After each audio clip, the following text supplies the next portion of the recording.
Welcome back to Real Estate Mindset. I am honored to have Peter Schiff with us today to share with you, the viewers, his perspective, his great perspective on things like the economy, the housing market, deficit spending, things of that nature that I believe as consumers that is basically things that we need to know to properly navigate the turbulent markets. And if you guys don't know who Peter Schiff is and you guys want more info on Peter, he has an amazing YouTube channel. Go to Peter Schiff. He has a Peter Schiff show. This guy has a great personality. If you guys are interested in investing, he also owns Schiff Gold. He's also part of Euro Pacific if you want any help there. But other than that, Peter, I really appreciate you being with us today, brother. How are you? I'm doing well. Thanks for having me on your podcast. The honor is all mine, brother. The honor is all mine. So, Peter, I always like to start my interviews off with the same question. And kind of, and allow me to kind of line that up. Basically, when it comes to the housing market, Peter, there's really no blanket statement we can give at this point. We can't say the whole housing market is crashing when Anaheim, West Palm Beach, Miami is all up double digits.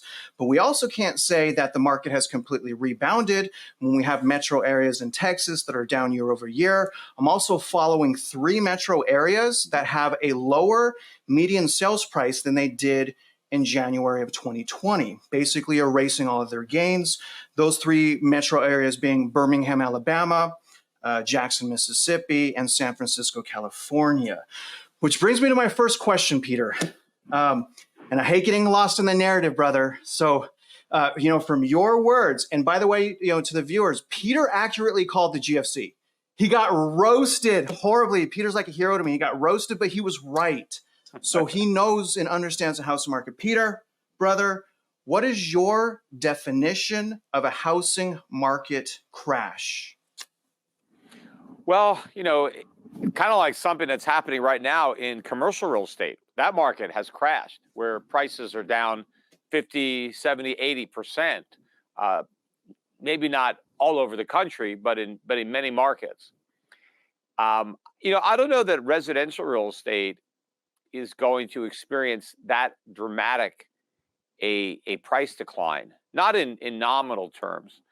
And I don't know that the prices will even see the type of declines that we saw in 2008, 2009 timeframe. Although I do think that some of the more expensive markets, could see those type of declines. But nationwide, I don't think we'll see it, only because we're going to have a lot more inflation this time than we had following the bursting of the real estate bubble in the 2000s. And there's another dynamic at play that we didn't have back then. So when a lot of people's teaser rates reset on their mortgages, and they really didn't have the wherewithal to make the payments. I mean, they were willing to make the payments during the teaser period because they weren't as high and because they expected to get rich by owning their home. But when real estate prices started to decline and their mortgage payments went up, they didn't have really any incentive to struggle to make the payments. So they stopped and they mailed in the keys. And so you had a lot of defaults, and that pushed real estate prices down. That was also a problem for the banks, which is why they were failing, because they were on the hook for the bad loans. But that's not happening now. And this is another thing that I predicted years ago, and that's because so many people who own homes refinance their mortgages, and they have a permanent teaser rate. They have a 30-year fixed with a 3 handle. Some people actually have a 2 handle on their mortgage, and nobody's going anywhere.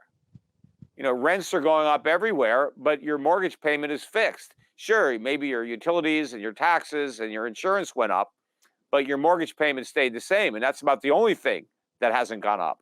So people are staying put. They're not defaulting on their mortgages, and that's a problem for, I guess, buyers, because there's nothing to buy. Yeah. And if you want to take out a mortgage, you can't get those low rates now. They're 7% or more. Okay. And so I think the lack of supply, plus there's a lack of new building, new construction, because the costs are very high. So I just don't think there's a lot of new housing coming on the market. The existing stock is tied up and almost permanently off the market, or off it until somebody dies or is under some other circumstance where they have to sell. And so that's helping to keep a floor beneath prices, even as Right. real estate and more mortgage rates have gone up. Normally, when mortgage rates go up, at least home prices come down and you can afford to buy because you don't have to borrow as much money. But now housing is very unaffordable, which also is good for the rental markets. Because if you're a landlord and you have multifamily homes, it's a lot easier for you to raise the rent because your tenants are stuck. They really don't have the option of buying. Okay. So basically, if you were to define a housing market crash, Peter, being that you've been through one accurately and called that, so you would basically consider and define a crash where it would lead to hyper supply or excess inventory, which would put downward pressure Well, on prices. I mainly think of a crash as the price, right? If home prices crash, it means they're down maybe 20, 30%, nationwide or something. Okay. But I think that you're going to see housing prices decline in real terms. That would mean adjusting for inflation. Yes. So I don't think that homes will keep pace with the real rate of inflation. So they Okay. will come Gotcha. down in real terms. If you want to equate a home to an ounce of gold, how many ounces of gold? Gold today has hit a new all-time record high. It's around Yes. 2,130 right now. And if you wanted to say, hey, how many ounces of gold do I need to buy a house? I think, in 5 years, you won't need nearly as many ounces to buy the same house. But you may need more dollars, and that's not Yeah. because the house went up in value. It's because the dollar went down. Okay. So real terms, right, adjusted for inflation, nominal, maybe a nationwide average of 20 to 30% would constitute a crash. Now, Peter, kind of moving to a different direction here, I want to talk to you about bail-ins. And not all the viewers understand what a bail-in is. So if you're a viewer, you don't understand what a bail-in is. It's where the bank takes your money. They legally take your money, they don't give it back. And Peter, second question here, brother. Are you worried about potential future bank bail-ins? Well, most of the big banks anyway are getting bailed out by the Fed by inflation. And in fact, we would have had a banking crisis a year ago were it not for the Fed bailing everybody out. The question is, are some banks not big enough that they're warranting a bailout?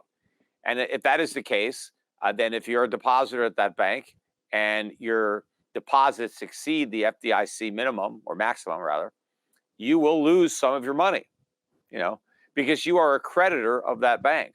Now, even if your account is insured, you may not lose your money, but your money will lose its value, because in order to allow you to withdraw money from a bankrupt institution, the Federal Reserve has to create inflation. They have to print money. And so that means that the money that you withdraw buys a lot less. So everybody who has money in a bank is going to lose. The only question is, how do you lose? Do you lose your money, or does your money lose its value? But either way, you should probably withdraw your money now and buy some gold with it. Make some investments, buy some foreign stocks, do anything but leave it in the bank where you're guaranteed to lose. Right. I would try to tell people that all the time, Peter. I'm like a T-bill and chill type of guy. But Peter, do you think you've been through some stuff? And by the way, I won't even get into some of the stuff, but you are my hero, brother, and big respect to you. But, do you think bail-ins, even on, the smaller regional level, do you think that's realistic? Or do you think they're just going to come quickly to the banking sector's rescue? Obviously, they have the bank term funding program. It's going to end in a week. But do you think it's a realistic concern, Peter? Well, it's a concern, but again, it's inflation that's the greater risk. So you're more likely to get your money out of the bank. It's just that money is not going to buy you very much when you get it. Politicians, tend to not like it when voters lose money. They don't mind taxing them, but they don't like to see them lose money in a bank failure. So the tendency has been to bail everybody out. So if I were to bet, I would bet that every bank that fails will get bailed out, and every depositor will be made whole in the number of dollars they're able to withdraw. But that just guarantees that everybody loses, even if you don't have any money in a bank. Even if your money is stuffed under your mattress, you're going to lose because that money is going to buy less because of the inflation created to bail out all the insolvent banks. Right. And the inflation has been overwhelming, Peter. And kind of shifting now to commercial real estate, you mentioned it a little bit. Obviously, not all of the sector, but a lot of it is down. You mentioned 70% in certain situations. Vacancy is sky high as a result of work from home and other things. Many of these commercial institutions are forced to refinance. That forced refinancing is exploding, which brings me to this question. In your opinion, Peter, how exposed are the top 5 banks? How exposed are they with regard to CRE? And absent a bailout, do you think they could survive? Is it a massive problem behind the scenes? Without government backstops, I don't think there's a bank in the U.S. that would survive. I think they're all basically insolvent. So if you didn't have the FDIC behind these banks, if you didn't have the Fed behind these banks, pretty much depositors would try to get their money out, and all the banks would have to close. I mean, all the big banks, all the too big to fail banks would in fact fail. They're underwater on their loan portfolios. They own a bunch of treasuries and mortgages that have lost a lot of value. I mean, that is the big problem in the commercial real estate sector for the banks, is that the borrowers are walking away from their loans. You borrowed, $100 million to buy an office building, and you paid $150 million for it, and you did it with $100 million of debt, and now that building that you bought for $150 million is worth $50 million. You're not going to pay the bank back the $100 million you borrowed, when you can just give them the $50 million building and save yourself the other $50 million. So the banks are stuck with this. And this was a perfect storm for real estate. It got hit every which way possible. Rising interest rates destroy the value of commercial real estate because they reduce the income, the value of the income. The cap rate moves significantly, and that lowers the value. But then you had vacancies. You had COVID, and a lot of people started working from home. And that means that the employers didn't need all this space. So you have all these buildings now, 30, 40, 50% vacancy. So not only is the income worth less with higher interest rates, but there's a lot less income because you don't have tenants. Then you had like WeWork going bankrupt, which put a lot of space on the market, a lot of subleasing space on the market. And then to make matters worse, in a lot of areas of the country, crime really went up. And so employers were afraid of allowing their workers to come. And that's been a big problem now for retail. A lot of stores are shutting down because they can't afford to stay in business because they're losing too much money to theft. And so what are those stores worth? In fact, a friend of mine had a big, I think, Rite Aid or whatever went bankrupt. But before he could even get to the building, the criminals had stripped it. They took all the copper. They destroy the air conditioning just to get the copper. Right? They just strip it and cause millions more in damages. Yeah. So you've got a vacant building with no tenant, but now you got millions of dollars of repair bills. Right. I mean, Peter, I remember the autonomous zone in Seattle. Do you remember that? Yes. Dude, I could not believe that they abandoned. I think it was something like 8 blocks around Seattle. I mean, I'm out of there. But certainly, Peter, I mean, these banks could only take so many, $100 million losses. But essentially what you're saying is the banks are already in trouble, but the government's right there ready to protect them. The problem is we should have let the problem banks fail in 2008. Instead, we bailed them out, we rewarded the bad behavior, and we subsidized it. So we took all the banks that were too big to fail and made them much bigger. And And so now when they fail, it's much worse. And the systemic risk is much greater. And the reality is, even though the Fed raised rates from 0 to 5.25, they haven't raised them enough. They need to raise them a lot more, but they can't because of the amount of debt. That's why inflation is not going away. That's why inflation is about to come back with a vengeance. Not that it ever left, but the official numbers, inflation went from 9 to 3. Well, now it's going from 3 up into the double digits. Right. And that brings me to my next question. Perfect kind of segue. Now, to me, Peter, in my limited knowledge on the economy and what's going on, it appears to me that the Fed is fighting the Treasury. On one hand, they're saying they're doing quantitative tightening, although they're not really selling mortgage-backed securities. But on the other hand, the Treasury in all this deficit spending is going on. So do you think, Peter, are interest rates even high enough right now? No, I said they need to be much higher. The purpose of the rate hikes is to slow down spending and to slow down borrowing, and it hasn't worked. Household debt is at a record high. Credit card debt is at a record high. Government debt's at a record high. Deficit spending outside of COVID is at a record high. So everybody is borrowing and spending. The Fed has accomplished nothing with these rate hikes. The stock market is at record highs. Asset prices haven't responded negatively to the rate hikes. They haven't hiked enough. So inflation has not been cured. It's going to get a lot worse. And that means that's a big problem for the economy, because that's why Biden is so unpopular. It's because the economy is lousy because of inflation. People are not glad about all the jobs because they have 2 or 3 of them, and they don't want all these jobs, but they've been forced to take multiple jobs to pay the rent or to pay the grocery bills or the utility bills. So the idea that we have a good economy is pure fantasy. The economy is awful. The labor market is weak. And it's all an illusion created by inflation. Right. And Peter, I ask myself all the time, and I've, a big part thanks to you, I've been watching the deficit spending. And so when I look at the new fiscal year starting in October to January, the deficit spending was $532 billion.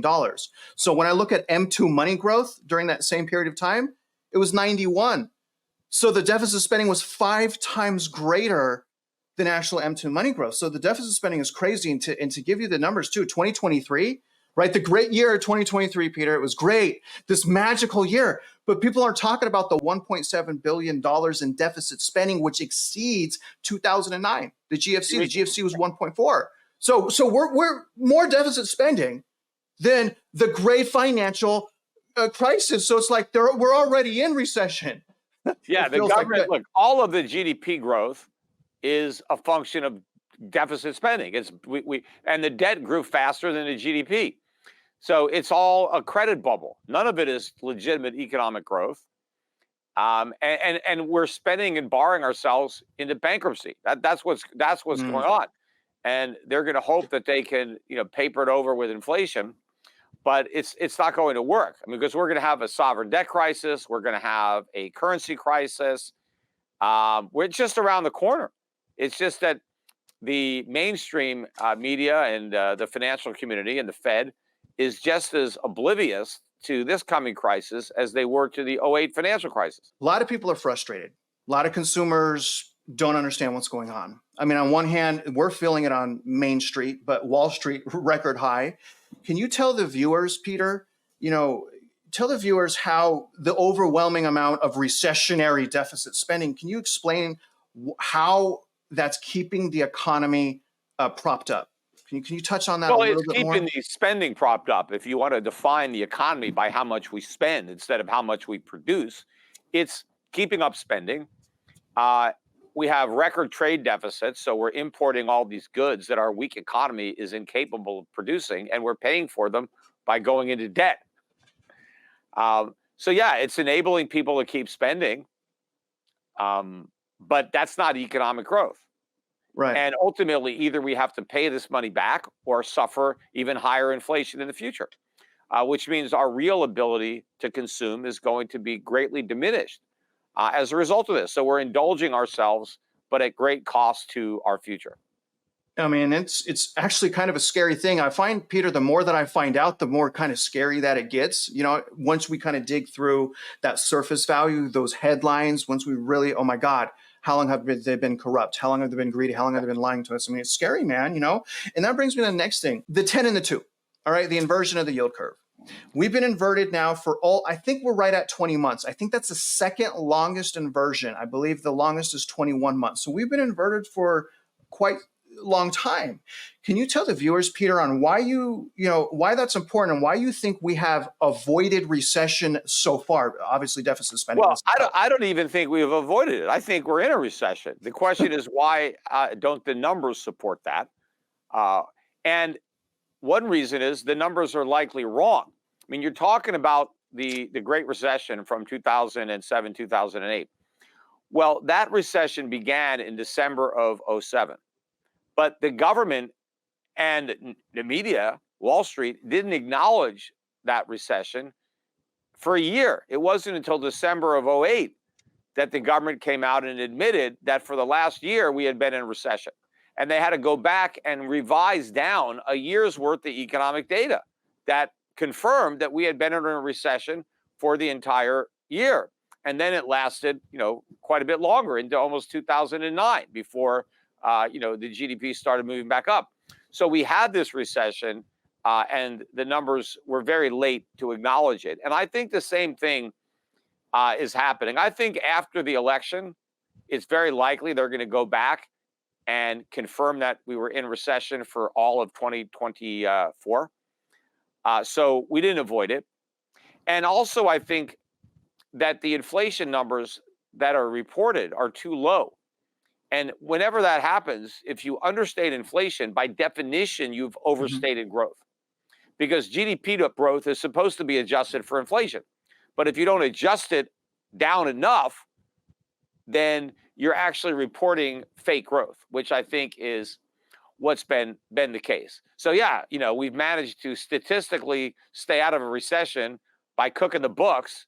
But the fact that Biden is so unpopular. I mean, it's a record low. We've never had a president as unpopular as Biden. And it's not because of his age or because he's incompetent or any of that. It's because the economy sucks.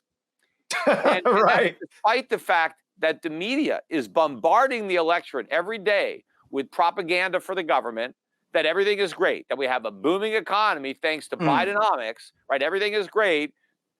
And despite all that, the public still knows that the economy stinks.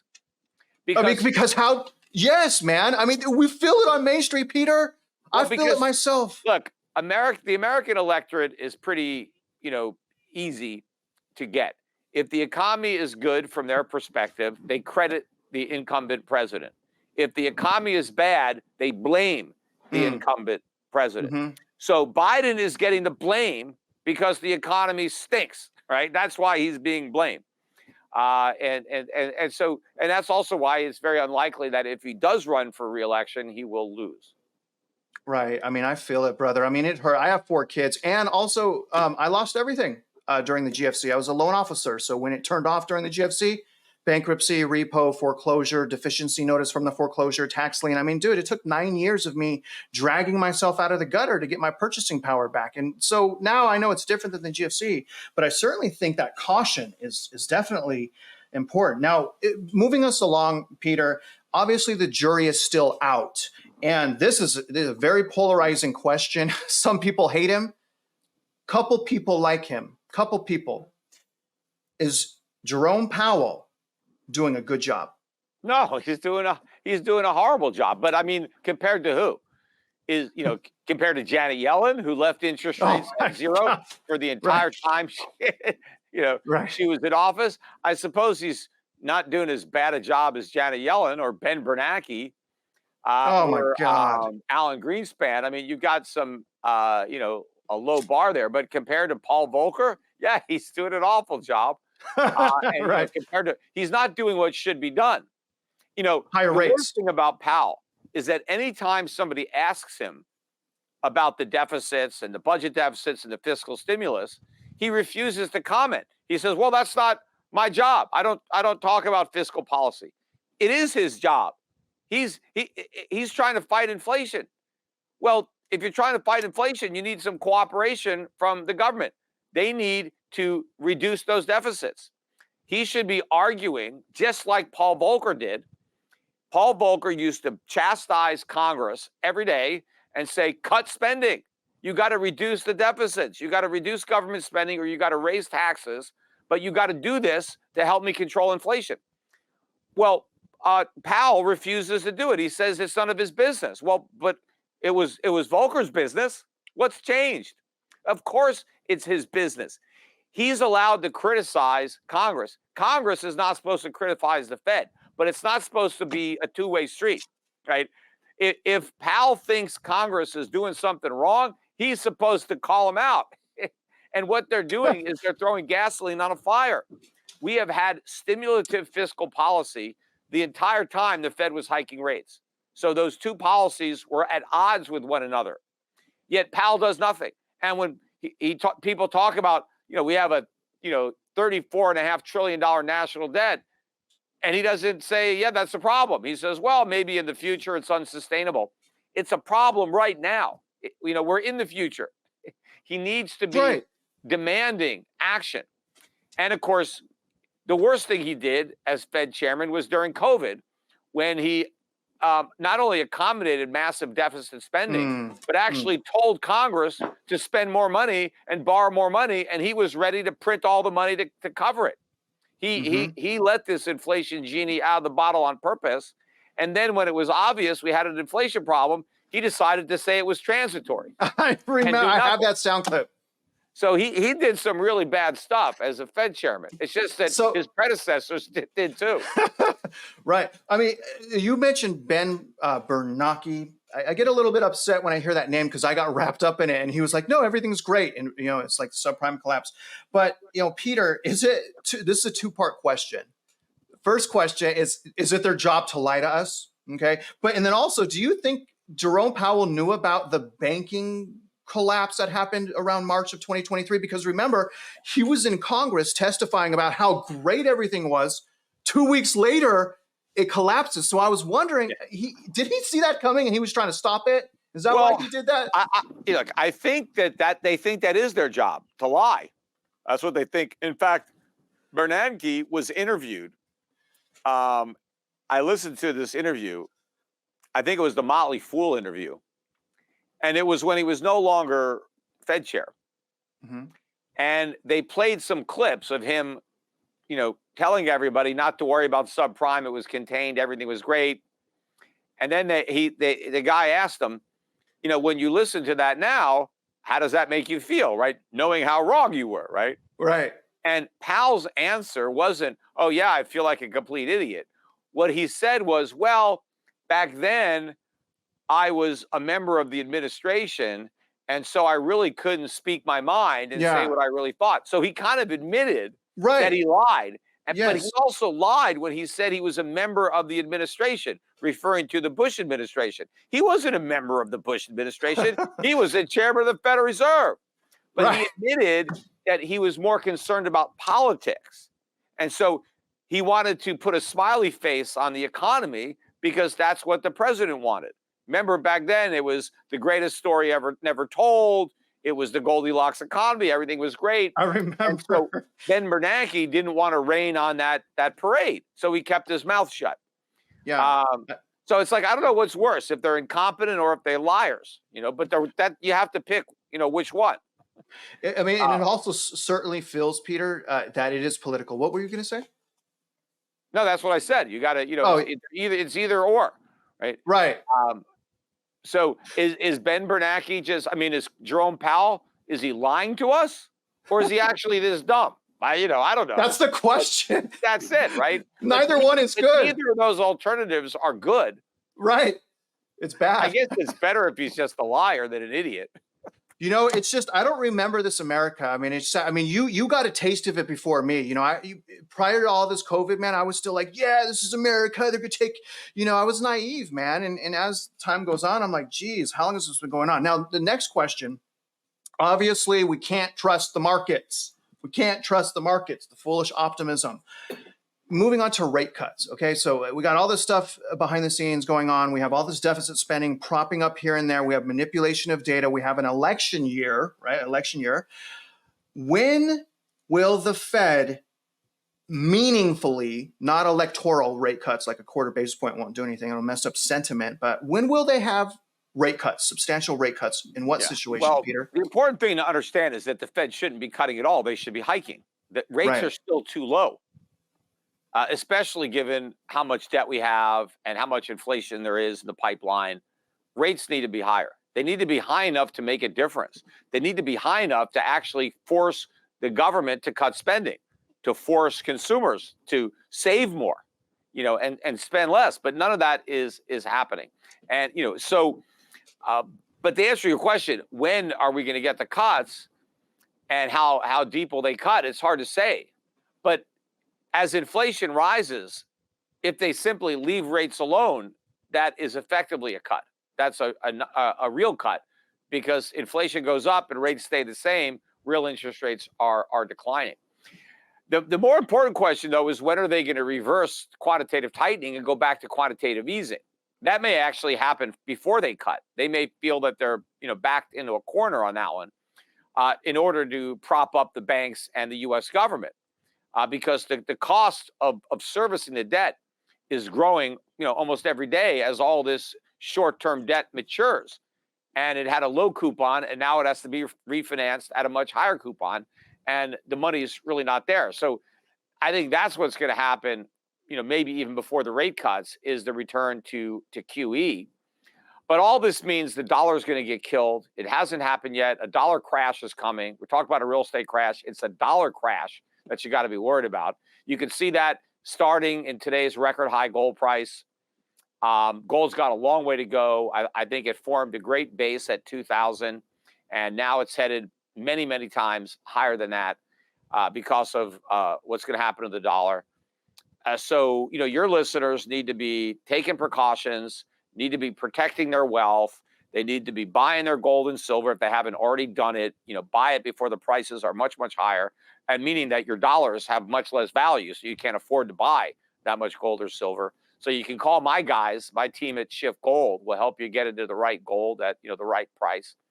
And if you've got larger portfolios, that's what my asset management company does, Euro Pacific Asset Management. You can see the URL above my shoulder, but we will help create a portfolio of good, defensive, dividend-paying value stocks around the world that will retain their value, or should retain their value, in an inflationary environment, especially where the dollar is weakening relative to other currencies. And we own a lot of resource stocks. We have a lot of gold mining stocks, which they've been given away recently. But a lot of other good dividend-paying value stocks were left for dead as everybody was chasing the Magnificent Seven. Right. Are not going to turn out to be so magnificent. And it's not just the Mag 7. It's a lot of other overpriced stocks that are going to come crashing down as the air comes out of this bubble. Peter, going back to the rate cut question, I like how you phrased it and say they need to raise rates. What do you think rates need to be at right now? Well, I don't know. I know they need to be a lot higher. I Right. say for sure. But if you think about it, I mean, you understand credit. You're in the real estate market.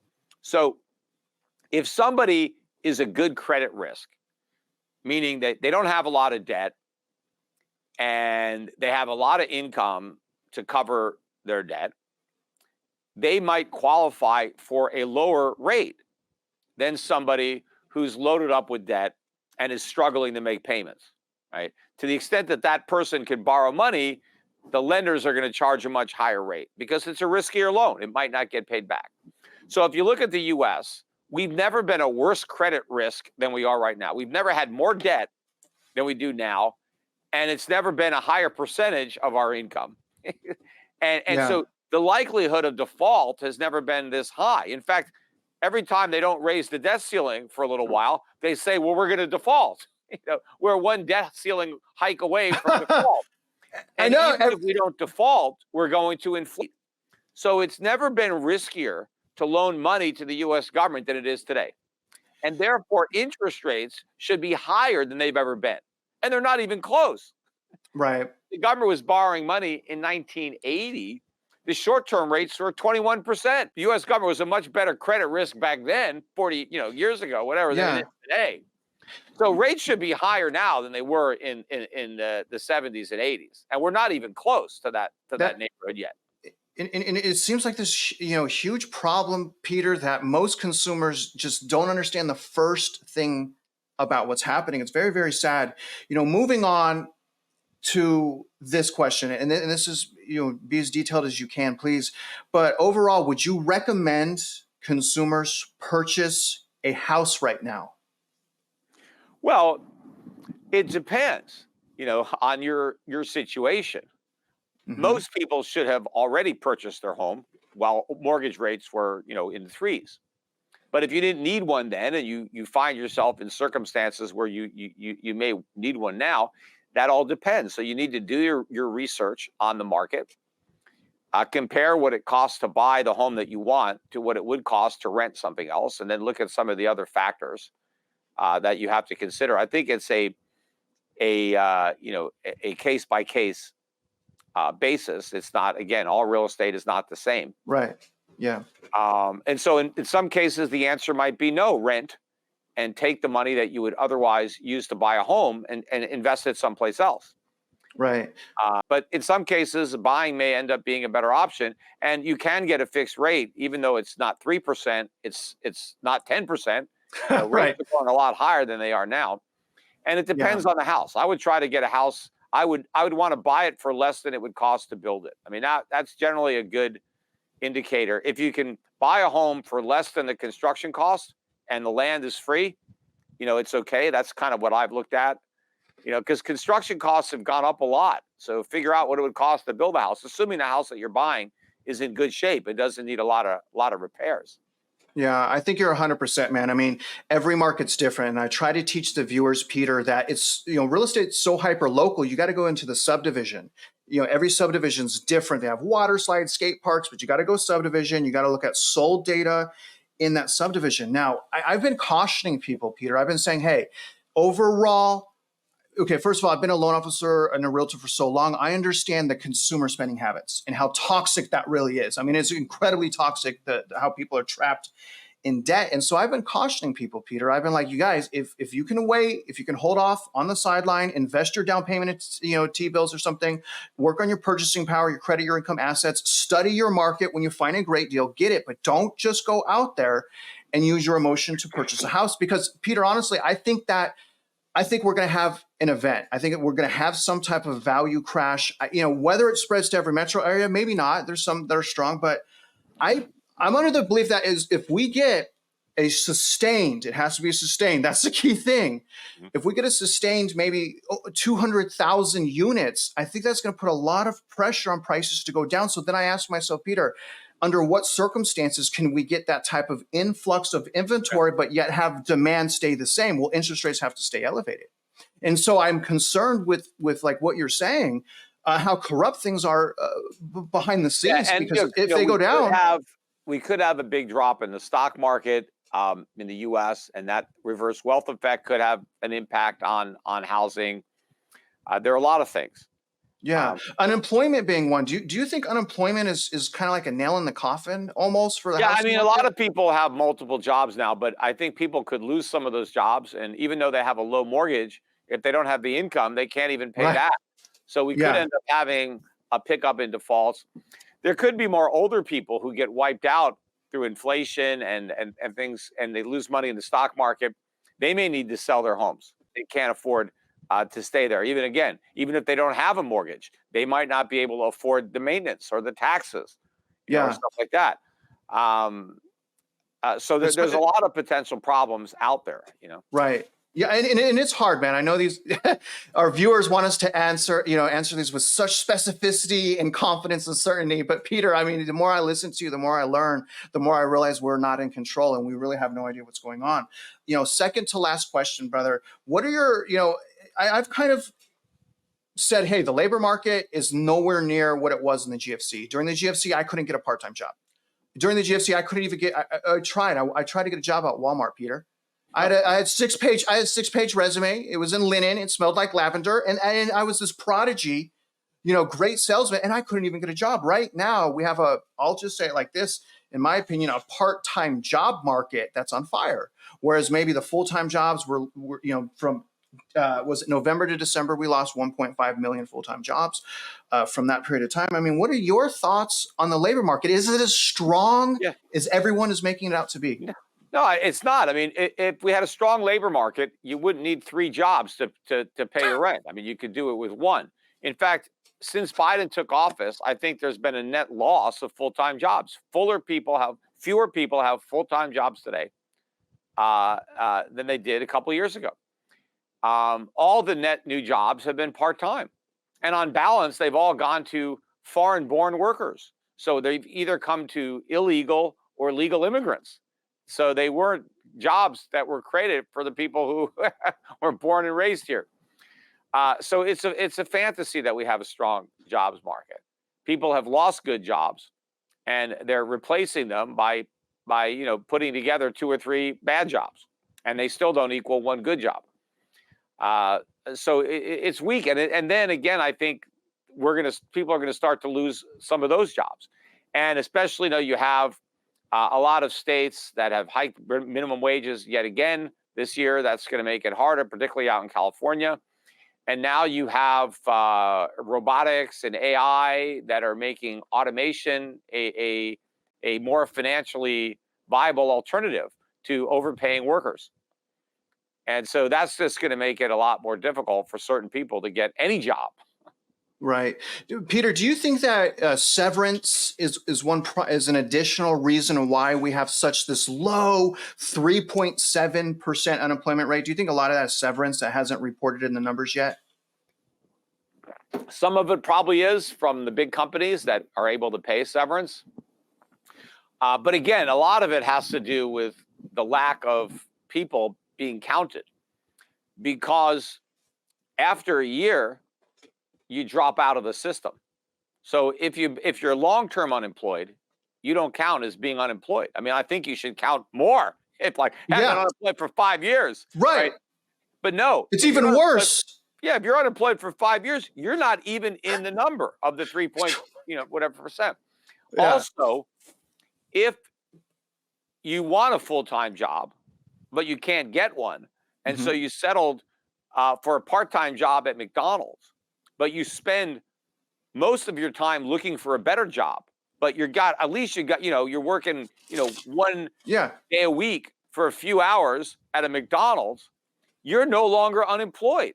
I mean, if you earn $1 driving an Uber, right? So right. There are a lot of people that are, tangentially in the job market because they're in the gig economy.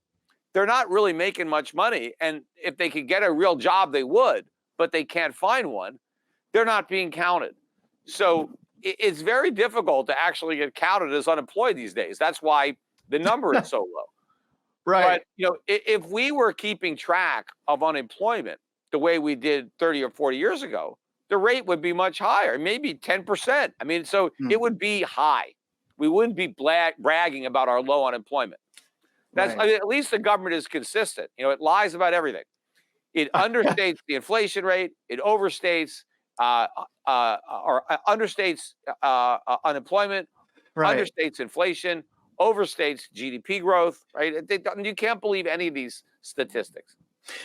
Peter, we can also rely on the consumer to continue to be naive and gullible. So we can rely on both those things happening. I mean, like you said, what is it? NVIDIA is doing well in the stock market, so no one's asking questions. Anyways, I won't go there. Part kind of easing us out here. I know your time. We're almost at the end of our time. Peter, I don't know much about crypto.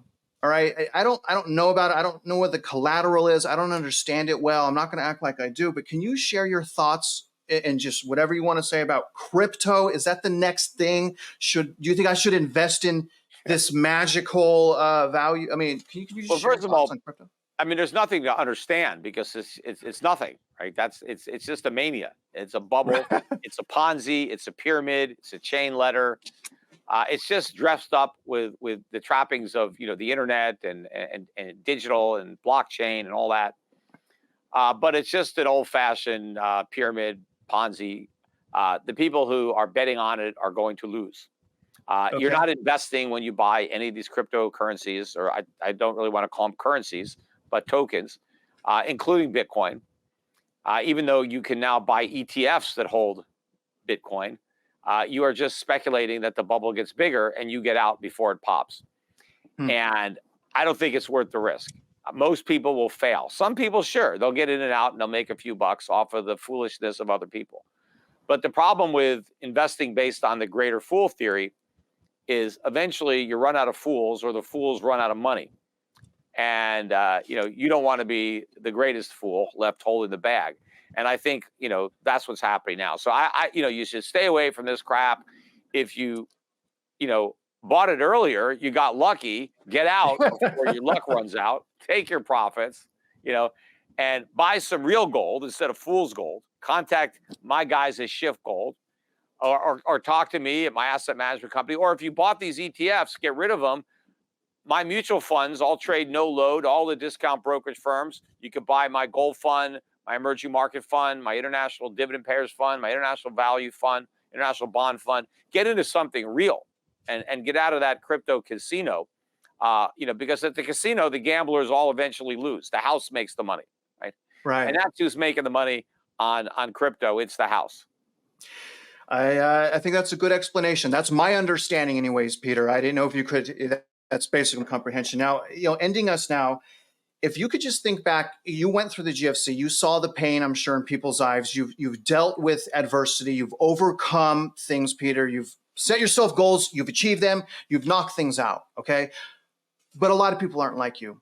A lot of people don't have that tenacity. A lot of people don't have that willpower. A lot of people are confused, Peter. A lot of people are resentful, bitter. They don't know what's going to happen. Can you please, from all your experience, can you empathize with the normal everyday consumer, probably bad spending habits, probably has some credit card debt, probably given up hope on purchasing a house. Can you tell them, Peter, what happens next, and in what way should they remain hopeful in the future? Well, inflation is likely to wipe out a lot of that debt. That's what inflation does. So if you have debt, you could end up okay as far as your debt's concerned. But that means if you have financial assets, you've got a big problem. Because when somebody loses their debts, the person on the other side of it loses their asset, because one person's debt is another person's asset. And so if you have a lot of cash, you got a lot of bonds, you've got cash value in an insurance policy or an annuity, you got to take action now before you lose that value. You got to turn it into something real that the government can't tax with inflation. But also from the consumer point of view, the advice I've been giving for many, many years, and it's been good advice, is to stock up. Don't just go to the store when you need things. Go to the store and buy all the things that you're going to need in the future that you don't need yet, because you're going to buy them and they're just going to cost a lot more money. And in fact, we may get a point in the not too distant future where consumer goods prices are rising so fast that politicians put on price controls. And when that happens, then there's shortages. And then it's not just that the stuff you want to buy costs more. It's that it's not even there. You can't even buy it, at least legally. So you might have to go to a black market to acquire these things. And they're really going to be expensive there, because the guy selling you the stuff has to earn enough money to cover the risk of going to jail. so it's better to, you got room in your cabinets and your closets and your garage, stuff that doesn't perish. Buy it. Your toiletries, toothpaste, deodorant, razor blades, all that. Plan kind ahead. Of stuff, Consumers, plan ahead. Get out of the rat race, please, you guys. Certain batteries that you're going to need, certain food items, canned food or packaged food, stuff is going to last. Just buy it. It's better than keeping your money in the bank, because let's say at the bank you don't earn any interest. But if prices go up 10% a year, that's like if you just buy something now instead of buying it in 3 years, that's like a 30% return on your investment that you bought something early. So, and I was telling people to do that big time during the pandemic when it started. I said, hey, buy this stuff now. There were some people that were, they were loaded up on toilet paper because all of a sudden you couldn't get it. But yeah, things are Peter, going to get more expensive. And as more people look to do that, as more people look to stock up and hoard stuff and get rid of their paychecks the minute they get them, the velocity of money really picks up. And that's when the inflation rate really starts to go out of hand. I mean, Peter, I know this is an impossible question, but I mean, it frustrates me. I'm one of these bitter consumers. I mean, the America I remember is we got rewarded for our discipline, our self-sacrifice. We had great spending habits. We taught our children about credit, about how to balance a checkbook. Remember that? Remember typewriters? Remember all that type of stuff? I'm frustrated, Peter.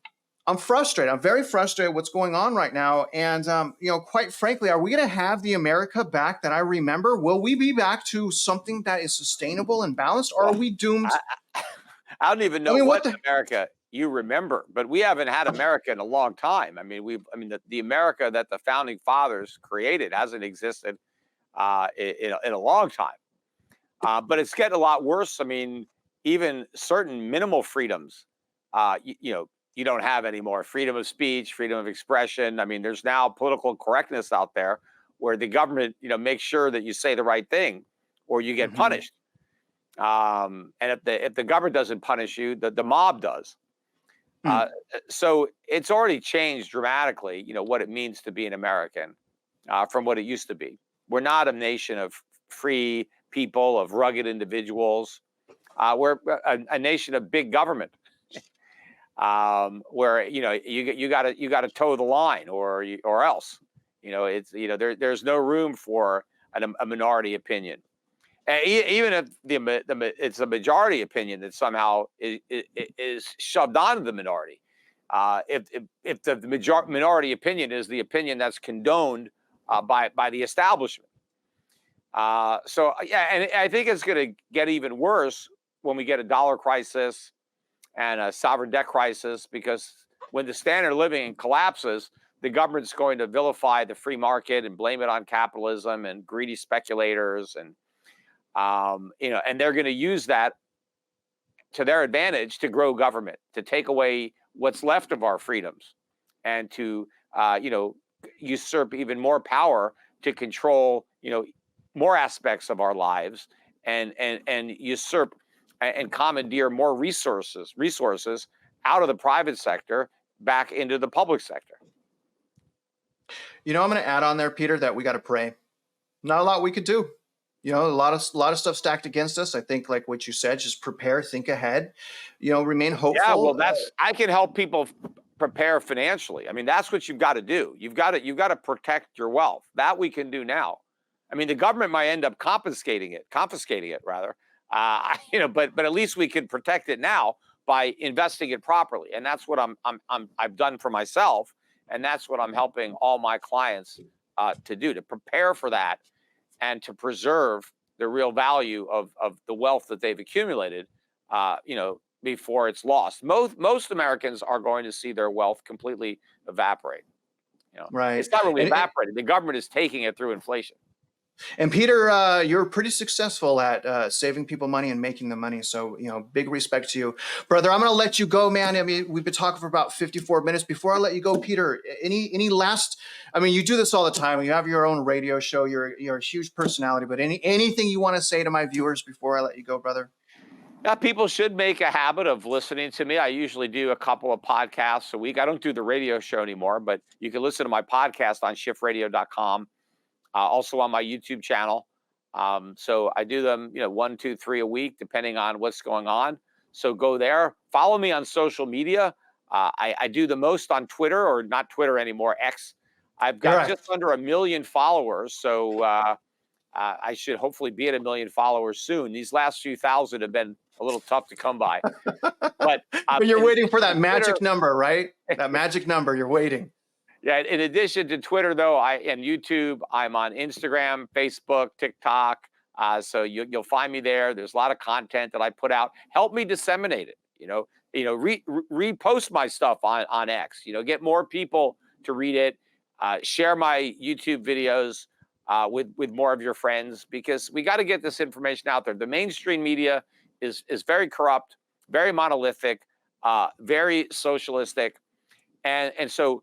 The free market Austrian point of view only gets out through social media, through the internet. And so it depends on word of mouth. It depends on that network effect of people sharing the content with others who absorb it and then go on to share it. And at least we have this to bypass what used to be the big gatekeepers that kept all this information from the public. The public now has a way to bypass the gatekeepers and disseminate the information. Right. I mean, grow together, look at the data, don't keep your head in the sand. I mean, wake up, America. Now, Peter, again, thank you for blessing us with your presence. I'm going to get us out of here. You guys show Peter some love. Go over to his channel, comment on his videos like you said. Say Real Estate Mindset sent you so he knows, and hopefully does another interview with us. Now, if you guys are out there investing in real estate, you guys already know we wish you luck, and we hope you win.